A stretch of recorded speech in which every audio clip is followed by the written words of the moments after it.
cuál de ellos se va a aplicar.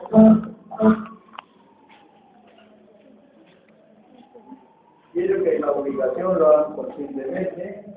¿Okay? Indudablemente que el primer pata va a lograr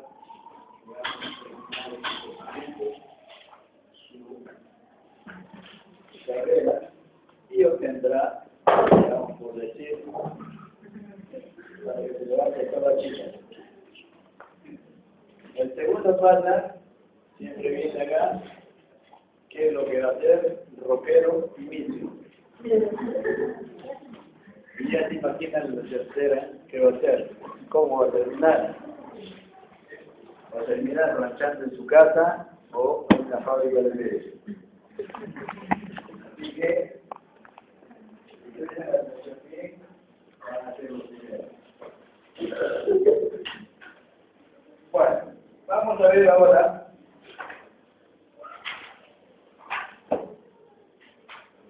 Ustedes saben que la situación neuronal es una situación muy compleja, por lo tanto va a participar la neuroanatomía, la fisiología, y nos va a proporcionar el mecanismo por el cual, ¿no?, se van a ejecutar esto que les dije al comienzo, los movimientos funcionales como también los movimientos parafuncionales. A nosotros nos compete todo lo referente a los movimientos funcionales, actividades funcionales, mejor dicho, que es la masticación, la deglución y la monoarticulación. Pero también nosotros podemos considerar como funciones del sistema la succión, que también muchos les gusta succionar el dedo, succionar el cachete, o también la respiración, que es normal, y la expresión facial. Esto, digamos en conclusión, específicamente, directamente no nos compete, sino que vamos a describir nosotros.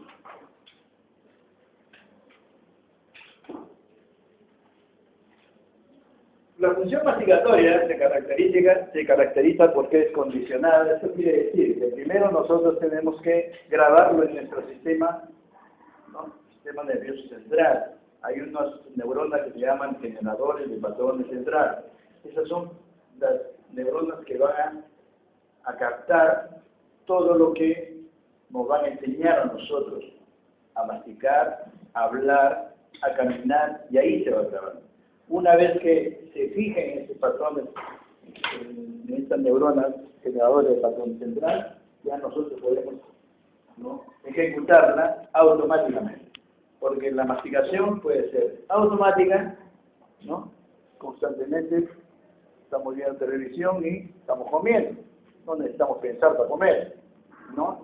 O también podemos pensarlo, que nos están dando. Por eso es condicionada, aprendida y se vuelve automática. Indudablemente se lleva a cabo en la cavidad oral. El principal propósito de la función masticatoria de la mecánica, lo que no ocurre con la digestión. La digestión es un proceso fundamentalmente químico. Una vez que preparamos nosotros el alimento, entra de allá los jugos gástricos, los jugos, digamos, la saliva, ¿no?, y los jugos gástricos después. La masticación no solamente interviene en las piezas dentarias, sino también los mecanismos neuromusculares, nervios, músculos, y ya saben que cuál de estas estructuras van a ser los músculos elevadores, los músculos depresores, entran directamente a tareas de esta función. También los labios, ¿correcto?, las mejillas, la lengua. La lengua saben que cumple un papel muy importante, aplasta los alimentos, ¿no?, contra el paladar, ¿no?, y ayuda así a la masticación. Indudablemente que es una actividad agradable, a todos nos gusta comer, ¿no? Acá intervienen casi todos los sentidos, ¿no? Es decir, cuando uno pasa por una pollería y no ha comido hace 2 días, se le hace agua en la boca, ¿no?, por el pollito. Bueno.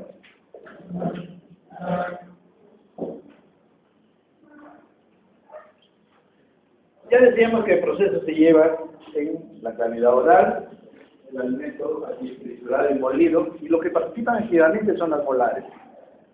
Miren que cada grupo dentario cumple un papel. Los incisivos son los que el papel es de aprender, aprehensión y corte. Se cortan, lo hacen el primer corte. ¿Dónde se pasa después? Se pasa a los premolares. Los premolares hemos dicho que tienen cúspide muy alta.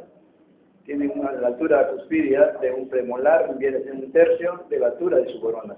En cambio, la altura cuspidia de los molares, sobre todo los segundos y terceros molares, es un quinto. Eso quiere decir que las cúspides son muy bajas. Por lo tanto, ¿pero qué sucede? A medida que vamos hacia atrás, hacia los molares, las cúspides van bajando, pero ¿qué pasa? Las superficies se van ampliando. Entonces va a recibir, por eso las cúspides tienen que ser bajas para que no se rompan. Y amplias para recibir una gran presión ahí. Lo que no pasa con los molares, los premolares. Pero ¿qué sucede si no tenemos molares? Comenzamos a morder con las piezas anteriores. Más anteriores, los premolares y los molares. Y los incisivos o caninos van a participar.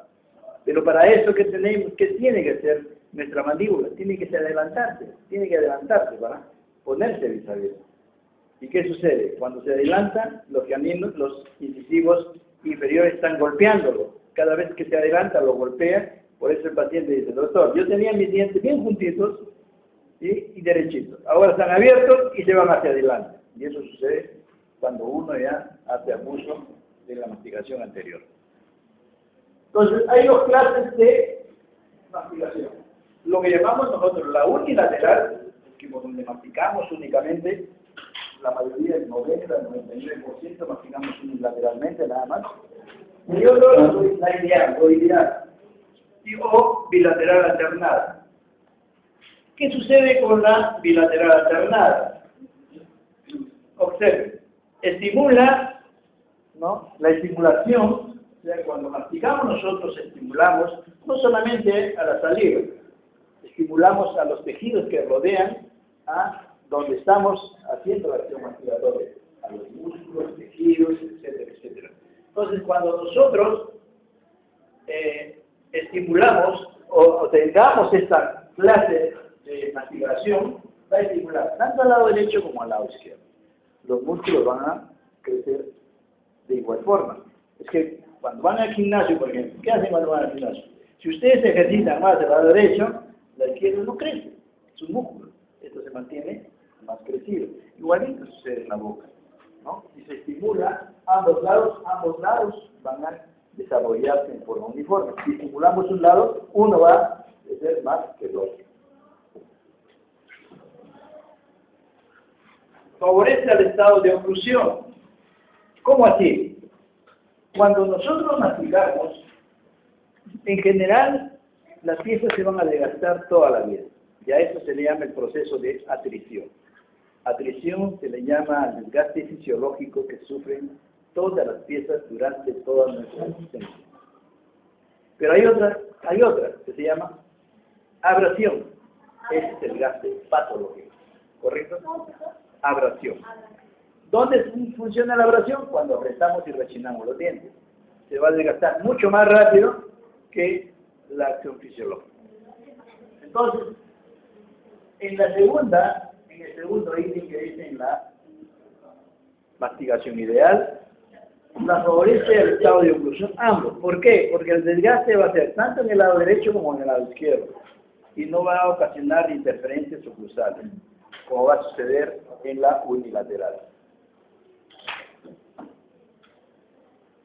Patrones electromiográficos estables. Esto quiere decir, es como, aquí llamamos patrones, en el antes me decía una alumna, doctor, ¿qué son patrones electromiográficos? Si ustedes ven la palabra, electromiografía, ¿qué es la electromiografía? Es como la cardiología. Yo quiero ver cómo está mi estómago, mi corazón, y se ven unas ondas, así también se le hace a los músculos, ¿no? Una electromiografía a los músculos para ver qué fuerza tienen los músculos, cómo han crecido los músculos, cómo crecen los músculos. Entonces, cuando se establece la masticación bilateral o ideal, pues los músculos van a desarrollarse en forma uniforme todos los, tanto en el lado derecho como en el lado izquierdo, ¿correcto?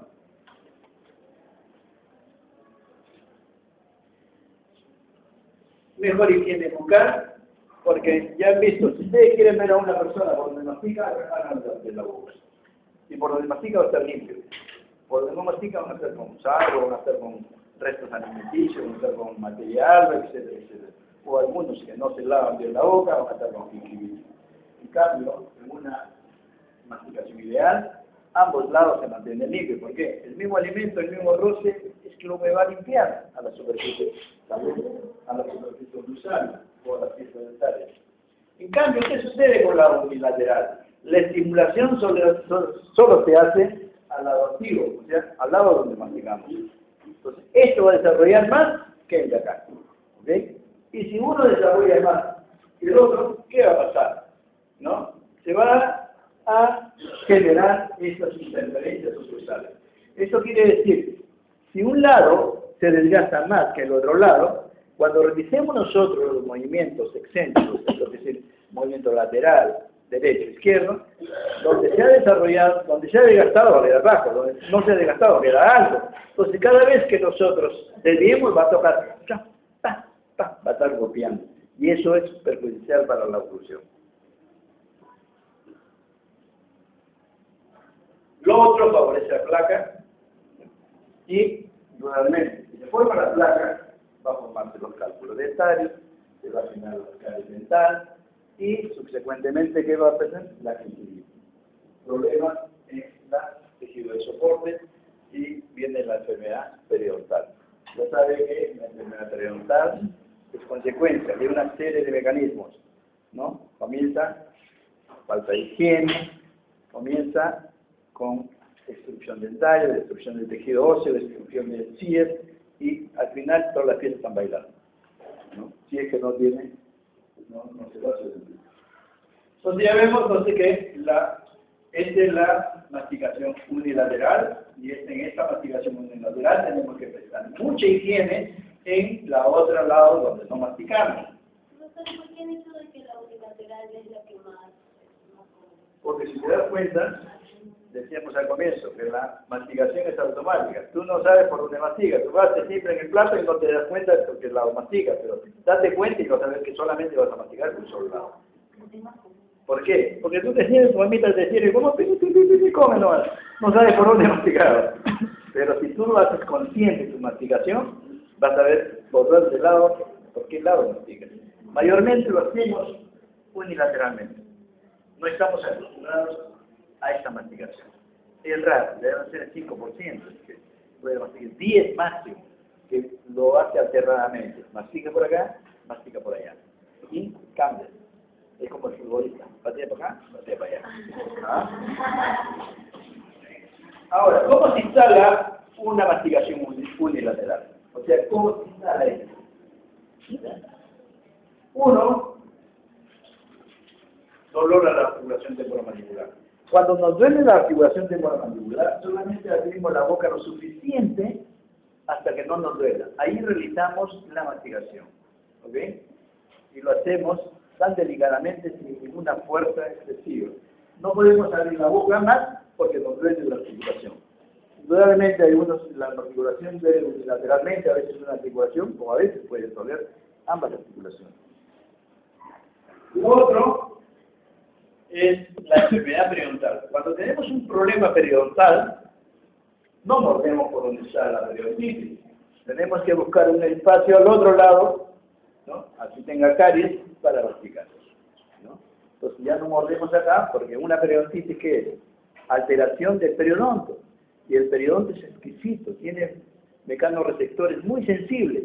Si masticamos por ahí no va a doler. Entonces, ¿qué hace el paciente? Traslada el alimento hacia el otro lado. Entonces, la enfermedad periodontal va a obligarnos a nosotros a masticar unilateralmente.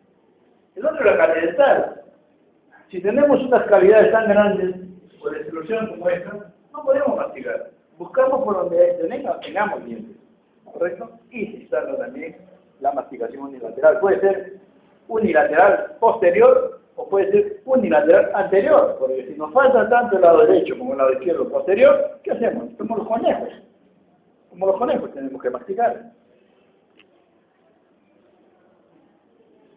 Ausencia de pieza dentaria, esto es lo que les decía. Si no tiene pieza dentaria posterior, tendría que obligarse a masticar con estos, pero miren la destrucción que tiene. Tiene que masticar con estos dos de acá nada más.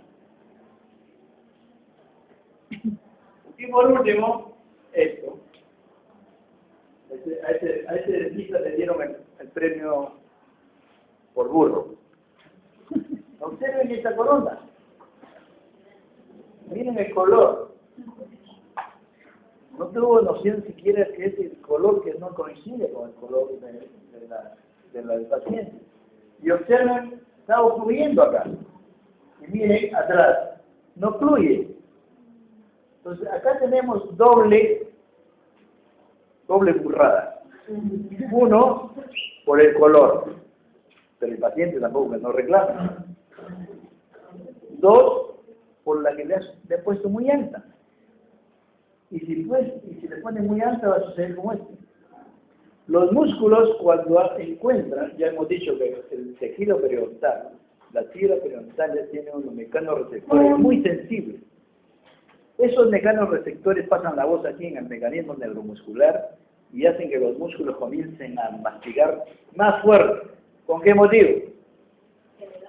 Que desgaste la superficie dentaria o la desgasta la superficie de la corona.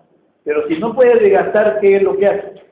Rompe la corona o rompe los dientes. Y se establece la oclusión. Así los músculos comienzan a activarse muy fuerte. Y es un mecanismo, es como un círculo vicioso. A medida que vaya mastigando, más fuerte va actuando esto, hasta que destruye cualquiera de los dos. O si no, va a destruir el tejido, ¿no?, periodontal.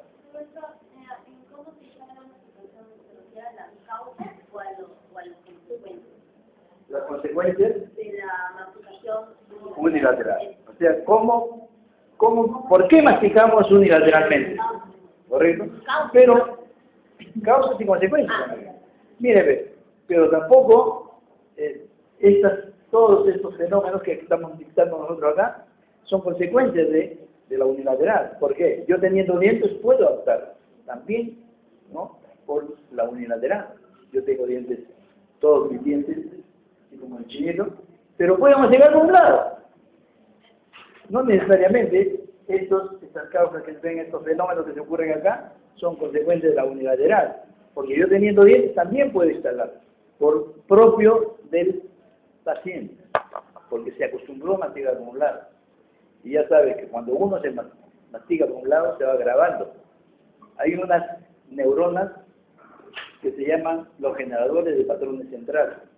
Son neuronas que ahí graban todas las funciones, ¿no?, que realiza nuestro organismo.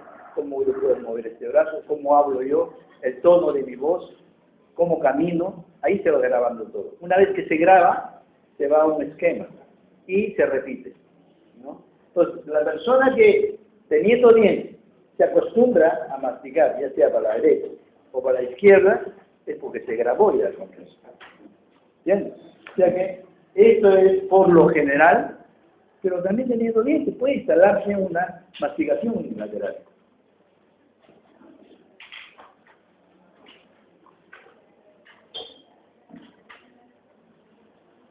Las acciones mastigatorias que puede ser adquirida, automática o controlada, y decimos que se graba primero en esta neurona, el generador de patrones central, y tenemos los ciclos mastigatorios. En un ciclo mastigatorio tenemos dos fases. La fase de apertura, que acá actúan los músculos depresores. Estos músculos desarrollan sus fibras, ¿no?, se contraen en forma isotónica. Esto quiere decir sin esfuerzo, ¿correcto?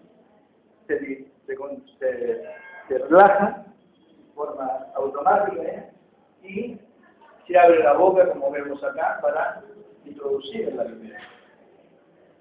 La otra fase es de cierre, que acá actúan los músculos elevadores, también mediante sus fibras, la contracción de sus fibras en una acción isotónica. La fase de cierre tiene dos fases más, el de aplastamiento y la trituración. Primero aplasto yo el alimento y después lo trituro para poder digerir, ¿correcto? Porque no solamente aplasto y como el pavo, y eso lo vamos a ver más adelante, los golpes mastigatorios que debemos dar a cada alimento. dependiendo la dureza de cada uno de ellos. Ahora, decíamos que en la fase de apertura y en la fase de cierre intervienen sus fibras musculares mediante una contracción isotónica, ambas, abrir y cerrar. No estoy castigando. Pero ¿qué pasa acá? En la fase de aplastamiento y en la fase de trituración. En la fase de aplastamiento existen, aquí va a haber contacto dentario o una máxima intercuspiración entre piezas maxilares y piezas mandibulares. Y por lo tanto, las fuerzas interlocutales van a ser posibles mediante la contracción isométrica.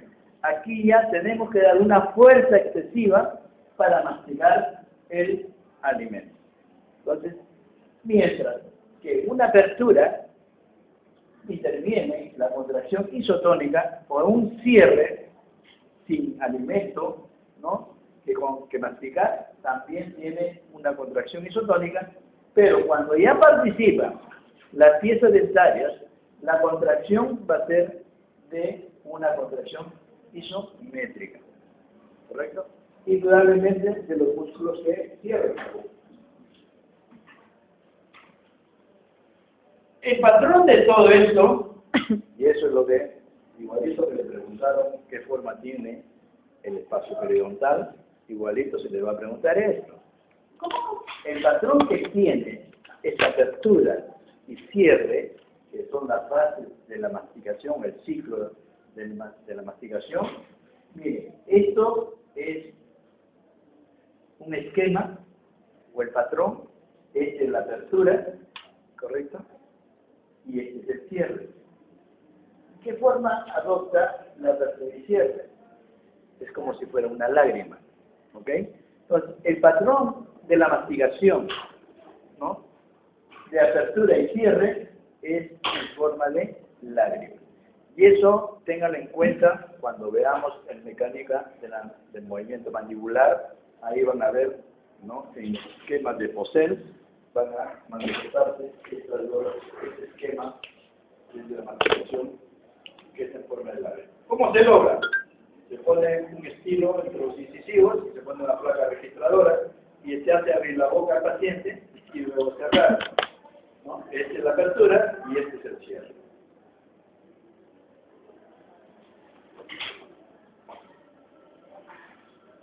La fuerza masticatoria depende o varía de un individuo a otro. O sea que no todos tenemos la misma fuerza masticatoria, no todos desarrollamos la misma fuerza masticatoria.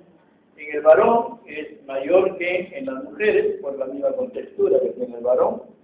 El varón tiene una contextura mayor que la de las mujeres, por lo tanto vamos a morder mucho más. Tal es así que han visto alguna mujer abrir la botella con los dientes, ¿no? ¿Cómo hacen los hombres, no? Los hombres no usan abridor. ¿Cómo?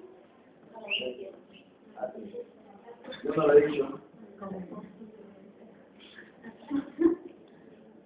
Aumenta con la edad, indudablemente, que el niño, digamos que tiene sus músculos poco desarrollados, van a masticar papilla al comienzo, cambian a pollitos desmenuzados, y después comienzan a comerse un pollo hasta que se comen un toro. ¿No es cierto? Ya con la edad va aumentando la fuerza masticatoria. Aumenta con el ejercicio, indudablemente. Y eso nos vamos a ver un ejemplo. Todos los que mastican chicle, ¿no? Que tienen acostumbrado a masticar chicle, ¿qué les pasa? Los maceteros se van a estimular. Y van a tener, si mastican por un lado, van a tener un cachete más grande que el otro cachete. ¿Ah? No, no es risa. ¿Han visto ustedes en el circo cuando las mujeres o los artistas, trapecistas se cuelgan de los dientes? Eso ha tenido que ser ejercitado para que los músculos elevadores se vuelvan tan poderosos como un pitbull. Saben que los pitbull tienen una mandíbula, y no es por su mandíbula, sino es por sus músculos. Sus músculos son tan fuertes, igualito. Si ejercemos nuestros músculos, ¿han visto a Tyson cómo le voló la oreja al pate? Igualito. Eso se estimula. La fuerza masticatoria aumenta con el ejercicio. Así que los que comen chicle, comen mejor caramelo. Disminuye la fuerza masticatoria con la divergencia de los dentarios, indudablemente. Cuando no tenemos arcos enfrentados, las piezas dentarias no van a encajar en forma intercrucial mucho una máxima intercruciación, sino que algunos contactarán, otros no contactarán. Y por lo tanto la fuerza masticatoria va a ser menor. ¿Ok? No entendí eso. Esto se refiere a la divergencia de los arcos, donde están depositados los dientes. Cuando se enfrentan los arcos y hay una máxima intercruciación, la masticación, la fuerza masticatoria es mucho mayor a los que tienen unos dientes que encajan y otros dientes que no encajan. Ya eso se llama la divergencia de los arcos dentarios. Un arco está descuadrado, acá puede contactar al revés. Ah, y cuando hay menos puntos de contacto, Así hay es, menos. ahí no hay una fuerza masticatoria. Dolor dental y muscular, probablemente cuando tienen ustedes un hueco más grande que la cabeza de uno, entonces ahí entra el alimento y nos va a doler, así que ya masticamos despacito porque no nos duele, porque necesitamos comer. Lo mismo el dolor muscular. El dolor muscular se presenta por estrés. Y sobre todo ustedes, algunos de ustedes les habrá sucedido cuando se levantan, pues sienten como si este músculo, porque el paciente dice, sobre todo yo cuando me levanto me duele esta parte.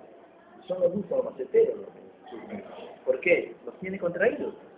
Los tiene contraídos y cuando se levanta se siente que tiene que hacer ejercicio a la mandíbula para que los músculos vuelvan a relajarse, soltarse. Por eso a eso se les pone una placa de relajación. Y ya una placa de relajante. La mayor fuerza de la masticación se da a nivel del primer y segundo molar, porque allí tenemos superficie muy amplia. Y cuando hay una superficie muy amplia va a recibir mucha fuerza. Dos, tenemos a esta altura los elevadores, los dos músculos más poderosos que son el macetero y el pterigoideo interno. Macetero por su parte externa. Y aquel portador de prótesis solamente tiene su fuerza masticatoria del 40% con respecto a aquel que tiene todos sus dientes. Entonces, ya este padre ya no puede comer anticucho, porque si no te lo va a pasar entero los anticuchos.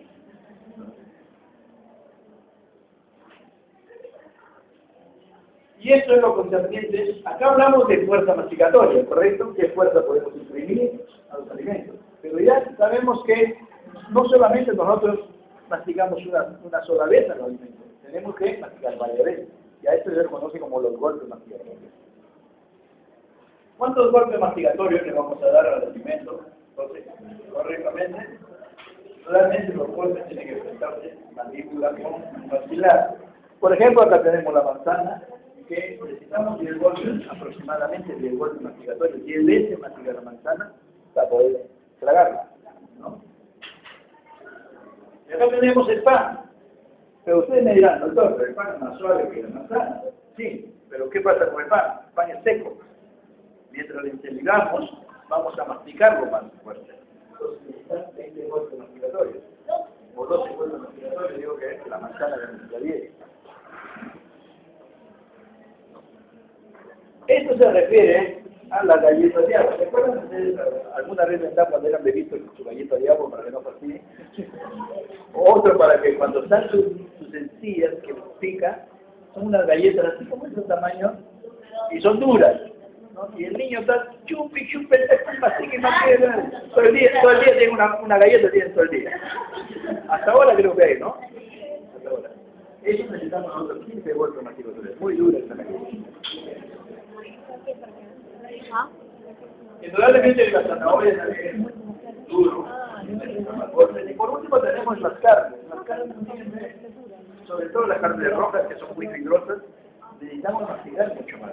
Ahora, las carnes rojas necesitan digerir, para que una carne roja se digiera, necesita más de 8 horas. Por eso, cuando comen ustedes en la noche un bife, ustedes se levantan con el bife en la barriga al día siguiente, ya no necesitan tomar desayuno, solamente un café, porque el bife lo tienen ahí todavía. Entonces, por eso dice, no se debe comer carne roja. Pero es mentira eso que tienes que masticar 30, 32, 35 veces cada uno. Miren, no solamente esto desde el punto de vista, digamos, es ideal, ¿no? Pero aquellos que tienen cúspides bajas, por ejemplo, aquellos que van y el dentista no le reconstruye las caras sublusales tal como debería reconstruirlas, con cúspides fosas, ese va a necesitar más golpes mastigatorios que uno que tiene cúspides también. Entonces, cuando uno tiene que hacer una reconstrucción, no se la hace plana. Es como el mortero. ¿Cuál muele más? ¿El mortero o el moledor? Ustedes muelen carne por un lado con el mortero, muelan con el moledor de carne, ¿quién va a moler más rápido? Es igualito. Si nosotros no reconstruimos las superficies oclusales tal como el paciente ha tenido, el paciente se va a cansar y masticar. Superficies oclusales se cansan, es como si tuviera un mortero. Mastique y mastique. ¿Por qué no lo puede masticar bien? Tiene que tener fusión. Tenemos que crear fusión. Cuando hacemos una prótesis, dependiendo de la edad del paciente, le ponemos cúspides altas, cúspides medianas o cúspides bajas, dependiendo de la edad del paciente. Una persona joven necesita tener cúspides más altas. Una persona de 40 años, 45, ya necesita tener un poco más bajas. Y nuestros abuelitos ya necesitan cúspides. Porque el reborde marginal ya lo tienen muy pobre.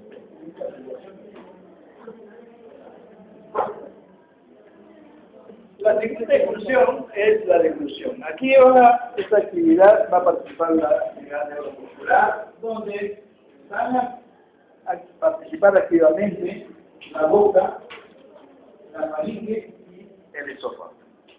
¿Cuáles son los factores de la deglución? Tenemos el grado de finura que tienen los alimentos. 2, la intensidad del sabor extraído de estos alimentos. Miren que acá tenemos la carne, acá tenemos el ceviche, aquí estimula mucho más a producir más saliva que la carne. 3, grado de lubricación, como le llamamos acá, ¿no? Una galleta no estimula tanto como un plato de esta naturaleza. Y por último, la estabilidad mandibular. Mire que acá no está burlando el niño, sino que lo hemos puesto para ver que el infante, cuando no tiene dientes, o el abuelito, que no usa prótesis, ya se quedó sin dientes, para deglutir, degluten saliva, automáticamente se cierra la boca, ¡plac! Y contactan todos los dientes. ¿Ok? En el niño no. El niño no tiene dientes. ¿Qué tiene que hacer? La lengüita lo pone entre las encías. Cuando pasa saliva, cierra adelante las encías y la lengua y puede deglutir. Eso lo hace el infante que no tiene dientes o el abuelito tampoco no tiene dientes. En cambio, aquel que tiene dientes, la deglución tiene que apoyarse para estabilizar la mandíbula, se apoya en las piezas dentarias. Automáticamente pasamos saliva, ¡plac! Contractan las piezas dentarias. ¿Ok? Por eso, en las únicas funciones que hay contacto dentario de las tres que estamos estudiando, las únicas que tienen contacto dentario es la masticación y la deglución. La forma de articulación no hay contacto dentario. ¿No? Así que no le vayan a poner ustedes Contacto dentario y deglución en deglución y masticación solamente hay contacto dentario cuando degluten. En la forma de articulación no hay. Ahora, ¿cuáles son las clases de deglución? Tenemos la deglución del adulto, que ya hablamos, de llamada somática, y tenemos la deglución del infante, que también ya dijimos que se estabiliza, y se llama la deglución visceral. Entonces tenemos las clases de deglución somática, la del adulto, visceral, la del infante. Tenemos las fases de la deglución, preparatoria, oral, faringia y esofágica. Vamos a desarrollar cada una de estas fases a grandes rasgos.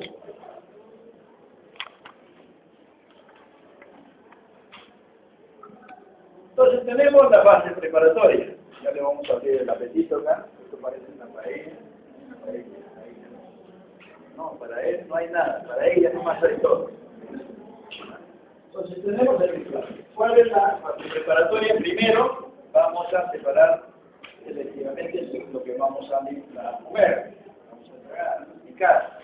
Segundo, lo que pasamos de acá lo ponemos en el dorso de la lengua. Y en el dorso de la lengua. La lengua, indudablemente, una vez que entre en contacto con el alimento, lo va a presionar primero con el paladar duro.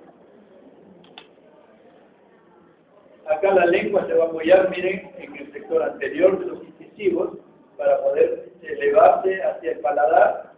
Tiene que apoyarse.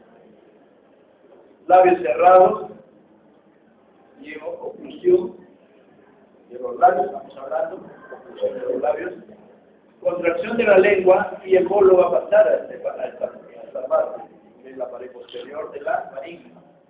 Aquí, en la fase preparatoria, ojo, aquí, en la fase preparatoria, es donde se estabiliza la mandíbula. Cuando digo ojo, se lo voy a preguntar. Entonces, la estabilidad mandibular se da en la fase preparatoria. Luego viene la fase oral. Indudablemente, aquí en la fase oral van a haber unos movimientos automáticos llamados los movimientos peristálticos. Son aquellos movimientos que los músculos de la faringe automáticamente penetra la saliva o penetra un alimento sólido, comienza para desplazarlo, porque los movimientos peristálticos son como olas. Van empezando. Luego, aquí funcionan esos movimientos peristálticos, ¿no? Donde antes de ello la lengua, digamos, acá está el alimento, va a contraerse todo ya la lengua y lo desplaza hacia esta zona, la pared posterior, ¿no?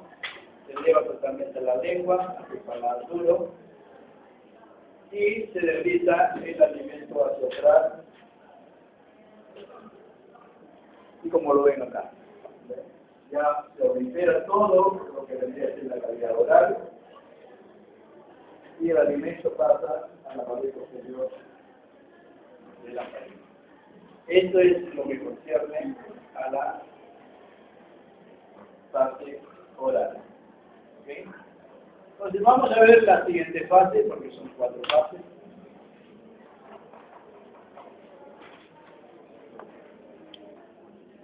La fase faringea, el bolo, miren que estando en la pared posterior de la faringe, realmente van a continuar estos movimientos reflejos, actos reflejos, para poder llevar el bolo de la pared posterior de la faringe hacia el esófago, ¿correcto?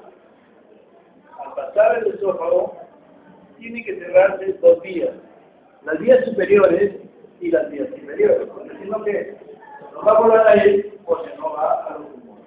Entonces tiene que haber estas 2 vías a medida que va pasando el bolo, tiene que cerrar. Vías inferiores, y esto se hace solamente en un segundo, un ratito. Y acá lo miran cómo se realiza, ¿no? El cierre, vías superiores, pasa acá, cierre mediante esto, para que pase directamente hacia el tubo esofágico. Entonces viene la parte esofágica, el bolo pasa por el esfínter esofágico, al cerrarse todas las vías superiores y inferiores, acá también se generan movimientos peristálticos. La duración depende de la longitud del tubo. Los pequeños tendrán un tubito más chico, los altos tendrán un tubito más grande. Entonces va del 5 al 10 del mundo. El traslado del bolo al beneficio hasta entrar hacia. Luego se recuperan todas las funciones, ¿no?, que se habían cerrado por cantidad de posiciones. Esto lo hacemos la próxima clase. Nuestra actividad